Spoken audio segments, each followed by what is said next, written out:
Hey everyone! In this tutorial, we're going to show you how to customize the page flip sound in your Simplebooklet. Adding sound effects can make your booklet more interactive and engaging, giving readers a more immersive experience as they flip through your content. So we're going to get started here today on the Simplebooklet dashboard. We're going to select the booklet that we want to update. Once we've found it, we're going to go ahead and click on the Design tab. From here, we're going to make our way over to the toolbar on the left-hand side and click on the Page Flip button.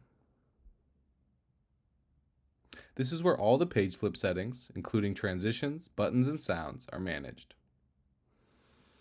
From here, we're going to make our way over to the pencil icon next to Page Flip Sound so we can edit it. And then from the drop-down menu, we're going to choose the sound we want to play when readers flip pages.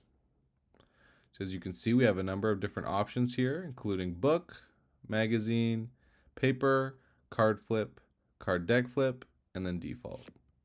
As you can see, when you click on them, you'll be able to hear what they sound like.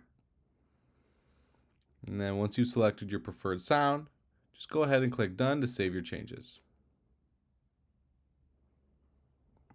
So now when we flip through our Simplebooklet, we will hear the page sound that we just selected. And yeah, now you're all set. Customizing your page flip sound enhances the attention stage of the reader's journey.